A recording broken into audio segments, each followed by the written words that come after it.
is Jonathan Roth. He handles large television projects for various broadcast, corporate, and NGO clients. Mr. Roth has spent over a decade as a producer at major television corporations like Bell Media and Roger Media. Mr. Roth produced long-format conversations with individuals such as former Canadian Prime Minister Stephen Harper, former Mexican President Vicente Fox, former Canadian Prime Minister Kim Campbell, Prince Edward, and author Salman Rushdie. Mr. Roth has also worked on camera, interviewing people such as former Zimbabwean President Robert Mugabe, Albanian Prime Minister Salih Berisha, and former British Columbian Premier Gordon Campbell. Mr. Roth will today talk about, is civil war coming to America? Ladies and gentlemen, please give a warm welcome to Mr. Roth. Thank you. Well, it's a real privilege to speak with all of you today about this topic. It is, when Jant first sent this my way, it's something that he and I have been talking about privately for a while, this particular subject, and I'm about to get into a story as to, I was going to touch on this subject with a documentary film I was going to work on a couple of years ago, and I decided not to, which I'm going to get into here, but maybe I should have. It might have made me some money. But I just want to preface this conversation, first of all, by saying I know that this is a very serious topic, and I think that coming from a media background myself, seeing what's happening on television in the United States, there's no question in my mind that this topic, it garners eyeballs. I know that even from an interview and article I did myself. These things just roar across social media, anything to do with civil war in the United States. It's very, very popular. So that being said, it is a very serious topic, and it's one that all of us sitting in this room, whether you're American, Canadian, or it doesn't matter where you're from, this is a serious thing, and this is serious business. And if some of the predictions are true, that civil war is indeed coming to America, I don't think any of us want to be anywhere near this, the country that's just to the south of the city we're currently in. So I just want to start with a little bit of background about myself. I'm not an American hater. In fact, this might not be popular in this room, but I love America. I'm a Canadian, was born in Toronto, but I spent the early years of my adolescence, so basically from the ages of 9 to 12, in Texas, there with my family. And it was there that I really, obviously when you're a kid, you have no idea about national borders and cultural differences between various groups, but that really taught me something about America because I witnessed a lot of positive things down there. And ever since, I just have this warm affection, I think, for our American brothers. For the last 5 years, I've had a U.S. work visa. So I'm a Canadian, but most of my work is in the U.S., some internationally, but most of it is down in the U.S. So I do a lot of traveling. I was just in New York last week. I spent a great deal of time down there. So what I want to do is I want to start with a story. January the 20th, 2017, many of you were probably watching events in Washington, D.C. on television. Well, I was in Washington, D.C. because one of my clients was very tight with the Republican establishment. So I was there just to get a lay of the land and see what was happening. And as I left my hotel room that morning, obviously there were people milling around everywhere, but the first thing I noticed was that the National Guard, first of all, I guess a raise of a hand, was anyone in D.C. for the inauguration? A couple people.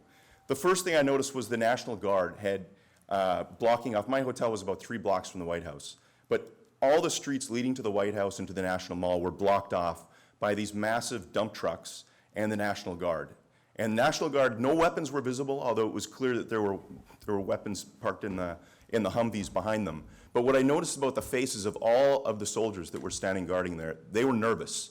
There was fear in their eyes as you would walk past them. They were wondering what was going to happen. So all I did was I didn't actually go to the National Mall to witness the inauguration. There was no point. I just wanted to walk around and get a vibe for what was happening. And what I realized is, as the day went on, the protests were typical if you've ever been to there have been lots of protests in Seattle and various things that have been interesting to see. And it was very similar to that sort of a vibe.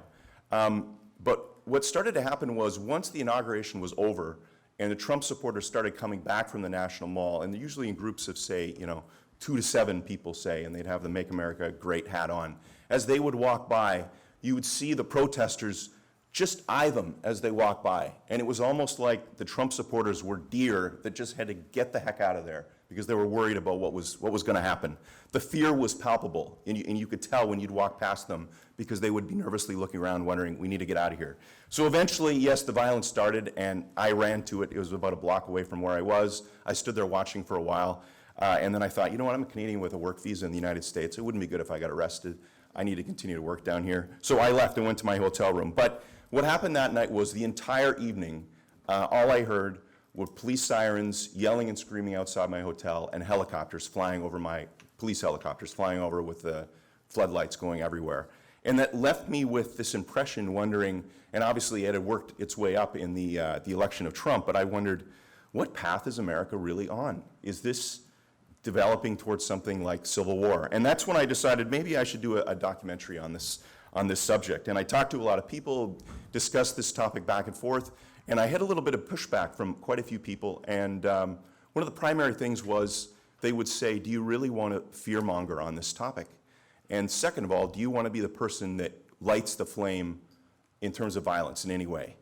And I thought, you know what, it's not really worth it to me. I'm not sure I really want to do that. But I did, as an aside, I actually, I did go to a little company in New York City, and I met with the director of sales at a company called Cambridge Analytica, which I'm sure all of you have heard of. And I spent some time there and found them very interesting. And just as an aside, because I would assume that everyone in this room is quite concerned about the erosion of privacy in the United States, what he told me, what's been in the news about Cambridge Analytica is there's a lot more yet to come out. What he told me was they had data points on basically 250 million Americans. And I think I actually wrote it down here so I make sure I say it right. But as he so succinctly pointed out, the company, this is Cambridge Analytica, knows the porn habits of every single evangelical Christian in America. And I'm not sure that that's a positive development. But long story short, I was concerned about making this film, and I eventually reached the point where I decided, look, it's too incendiary. I don't want to go there. It's not worth going there, subject-wise. But there was one other thing happening too, and I think all of you, if you think about this, you've probably experienced this, and that's that there's this cognitive dissonance going on. So if you turn on CNN or Fox News or MSNBC in the United States and you see what's being said there, it feels like the whole country is about to erupt in flames. Whereas when you leave and I fly through Chicago a fair bit, you walk through Chicago, the airport in Chicago, everybody's going their way, everybody's doing what they need to do.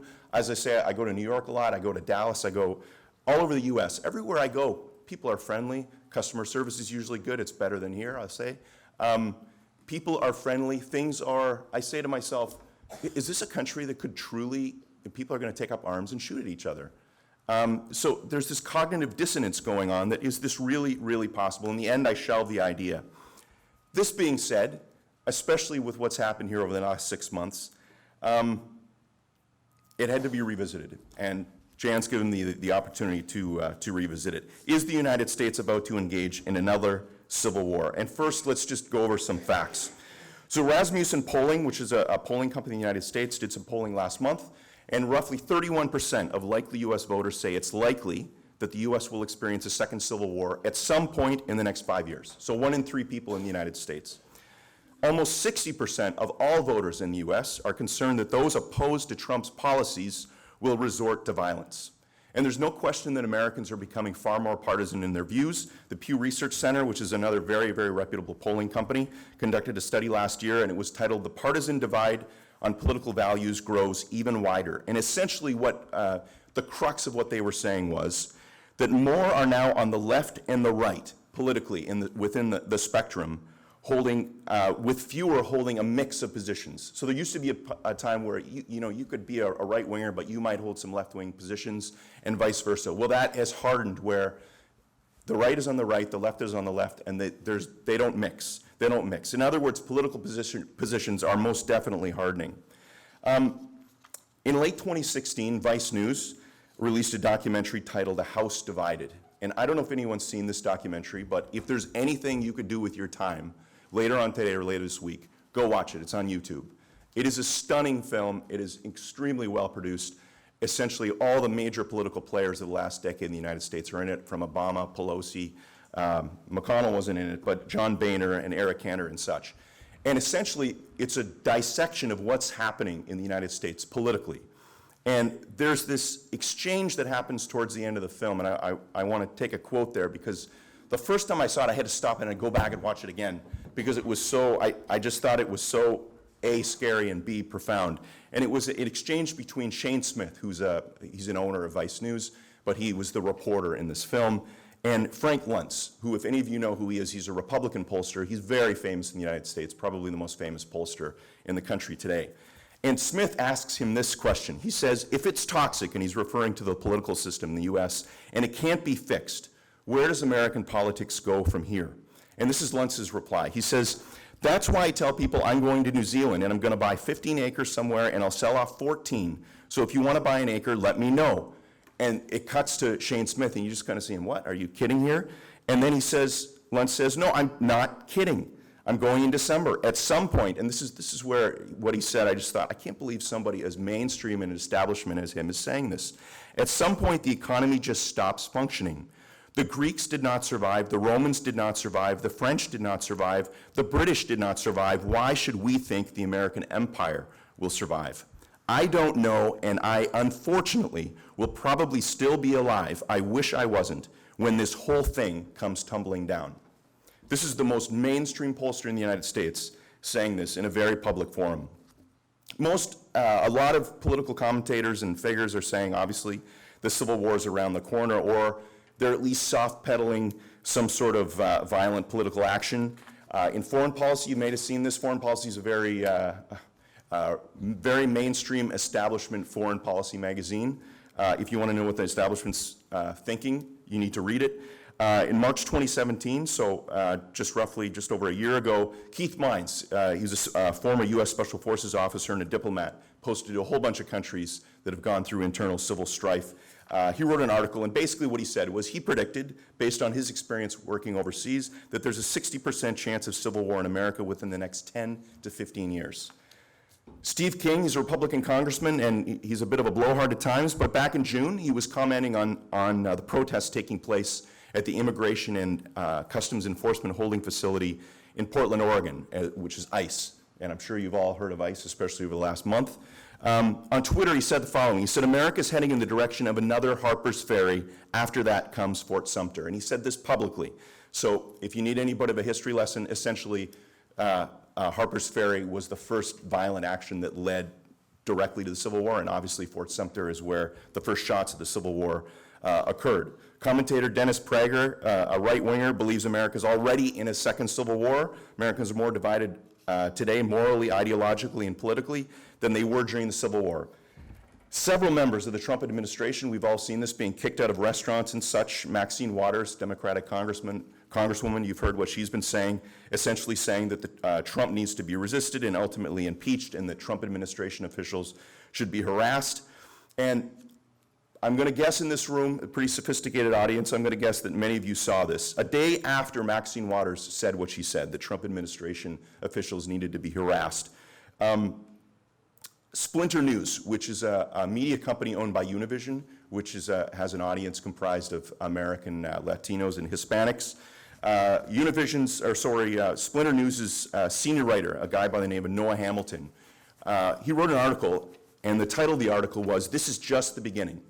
And this is a bit of what he said.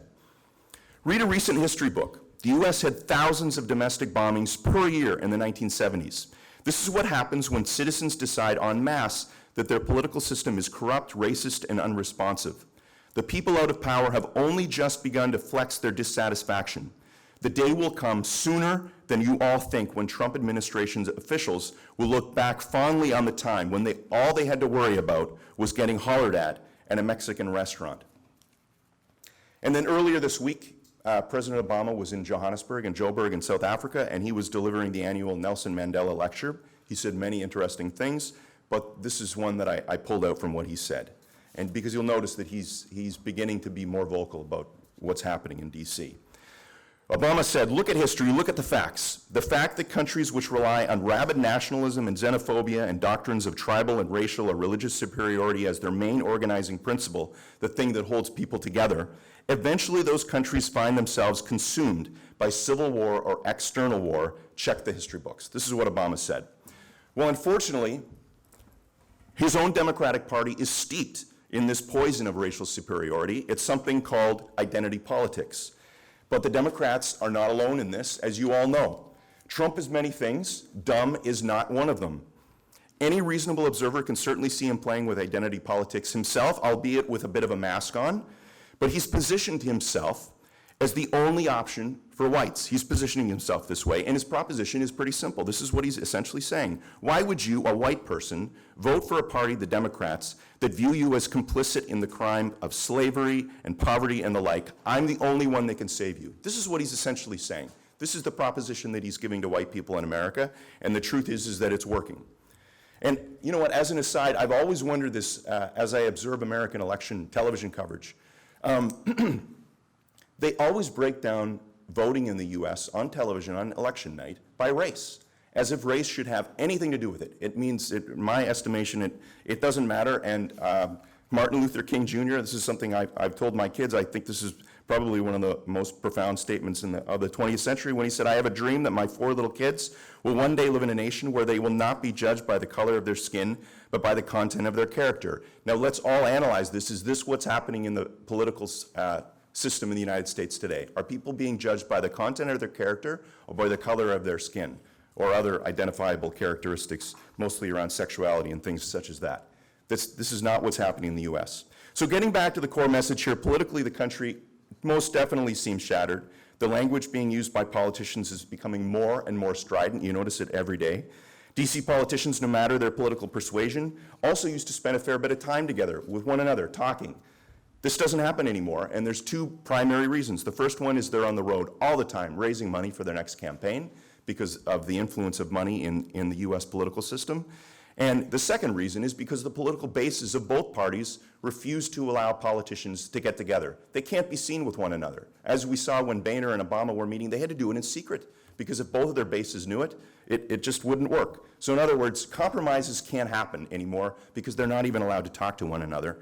And at the same time, one's political beliefs, this is something that is concerning, one's political beliefs have become the ultimate litmus test of intellectual worth.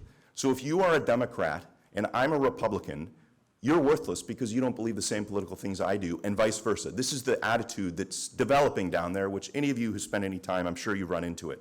And all of this is happening, all of it's happening, while right and left-wing media outlets pour gasoline on this thirsty fire, which is only increasing in fire every single day. So take that, which is, basically the political milieu that we're seeing in the US. We take that, and then at the same time, we're going to add in the social and moral fabric of America in terms of where it's at today. And it is most definitely changing in unprecedented ways. And I would argue that these transformations could lead to revolutionary consequences.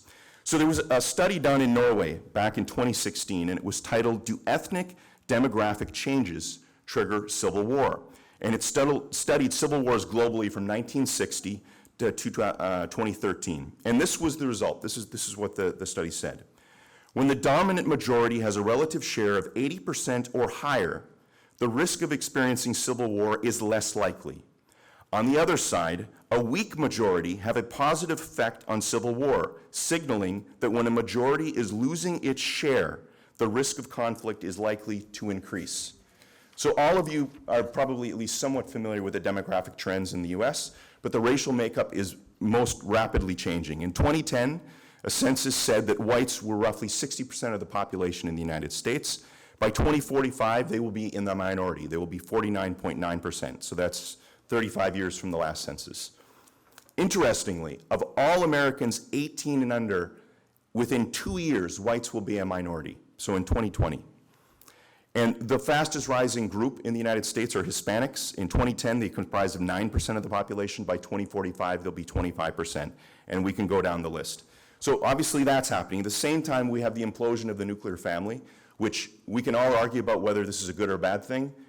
Look, there have been numerous studies that have said, what is the best environment to raise children? It's most definitely in a family where there's a mother and a father within the household. The number of babies being born to unwed mothers in the United States is over 40%. Over 40%. And we have to ask the question, is there a broad social price to be paid for this? If boys are being raised by their mothers and don't have positive male role models, what outcome can we expect? And that's a question all of you should think about.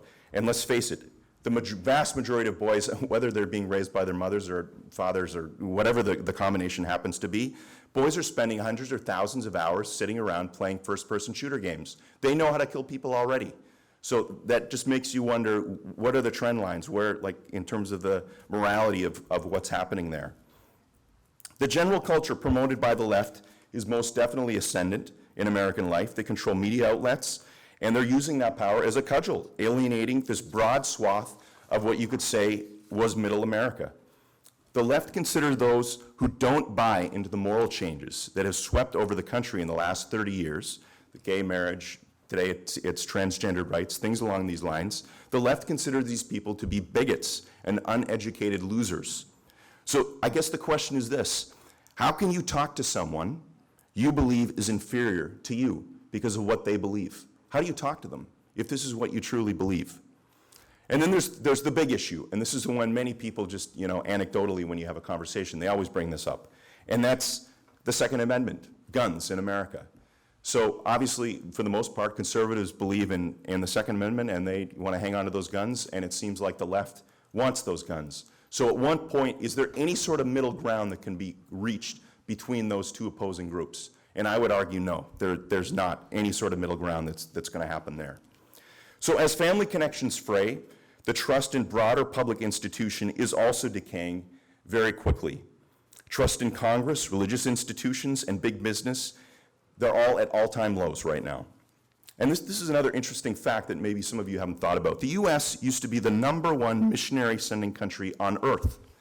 As faith in the religion of their forefathers dies, Christianity is dying, so does the impetus to spread the message, this fusion of both Christianity and American political beliefs, democratic institutions, these sorts of things.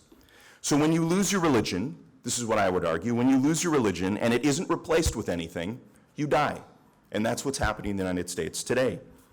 There is one American institution that does command broad respect and has actually grown over the last 30 years in the public sphere, and that is the military. And my question is, what does this mean?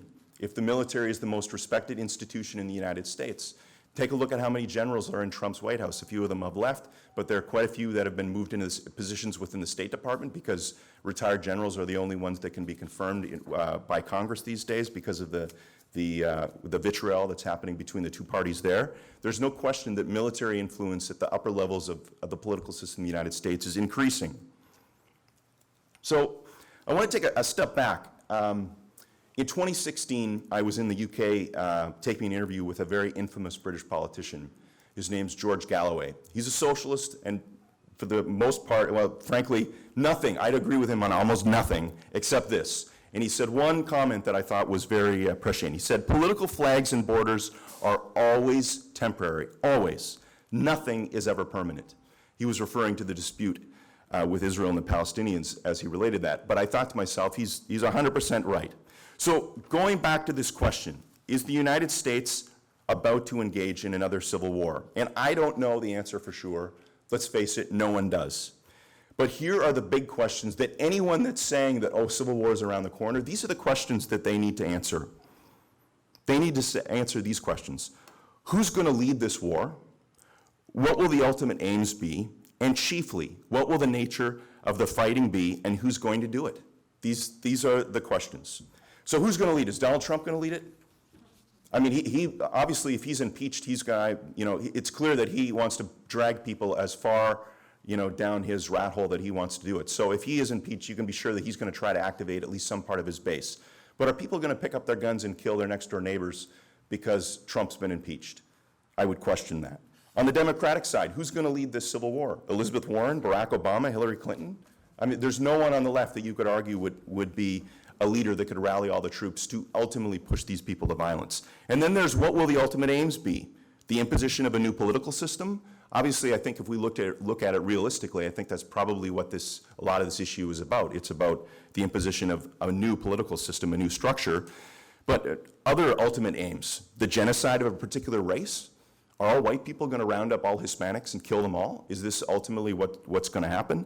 What about an attempt to create a new nation with new borders, right? I mean, you could argue the first U.S. Civil War wasn't really a civil war, as Nick Giambruno and I were discussing last night, the reality is that was a rebellion. That wasn't really a civil war.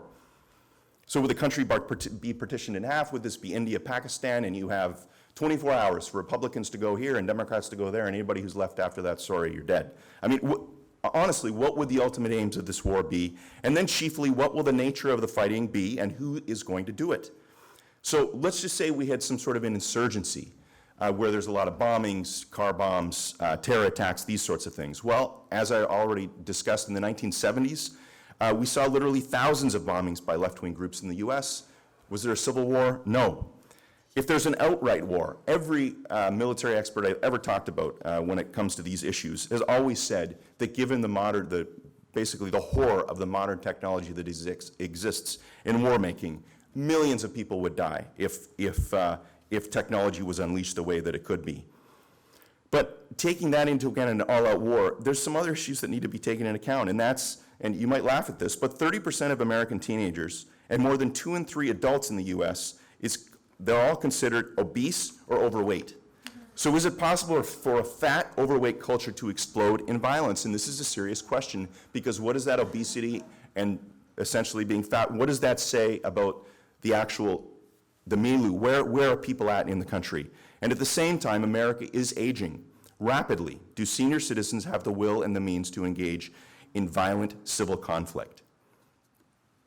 So finally, one of the most influential studies on civil war conducted by 2 Oxford University professors argues that the causes for such conflicts, civil wars, are primarily economic and not grievance-based. Yes, some conflicts occur because of a loss of power by the dominant majority, that is true, but economics are typically at the heart of the issue.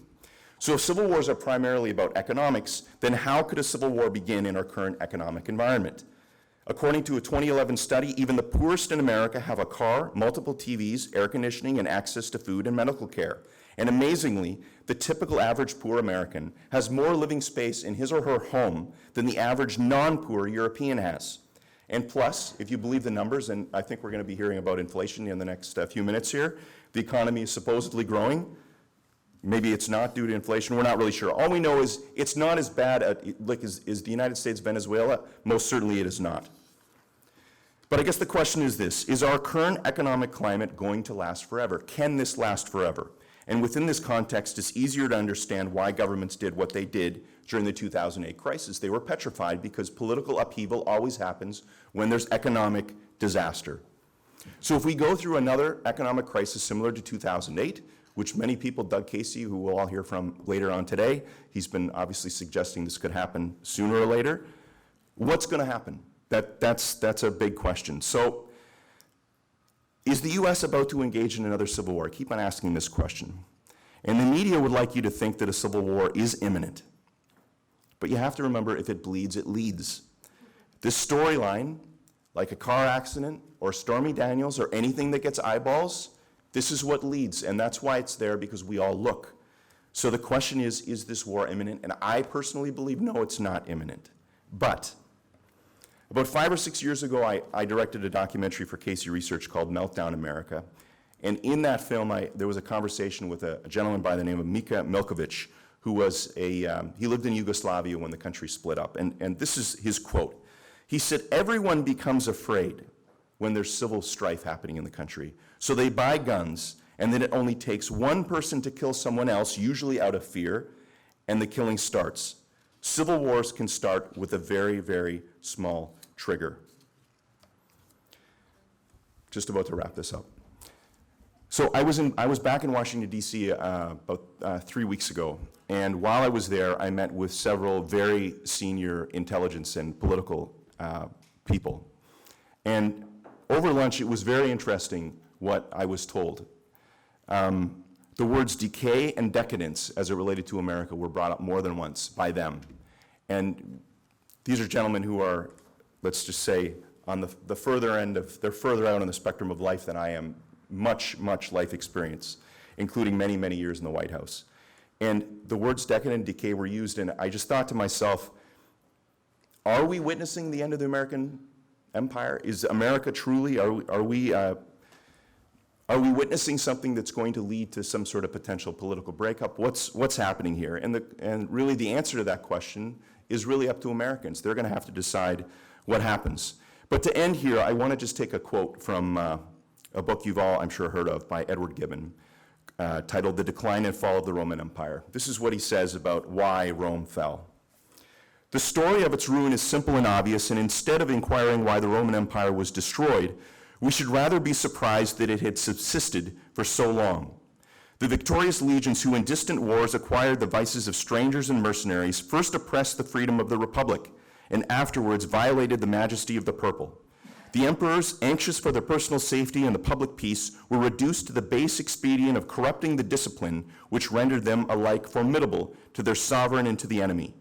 The vigor of the military government was relaxed and finally dissolved by the partial institutions of Constantine, and the Roman world was ultimately overwhelmed by a deluge of barbarians. Thus was the end of Rome. Is America next? Thank you.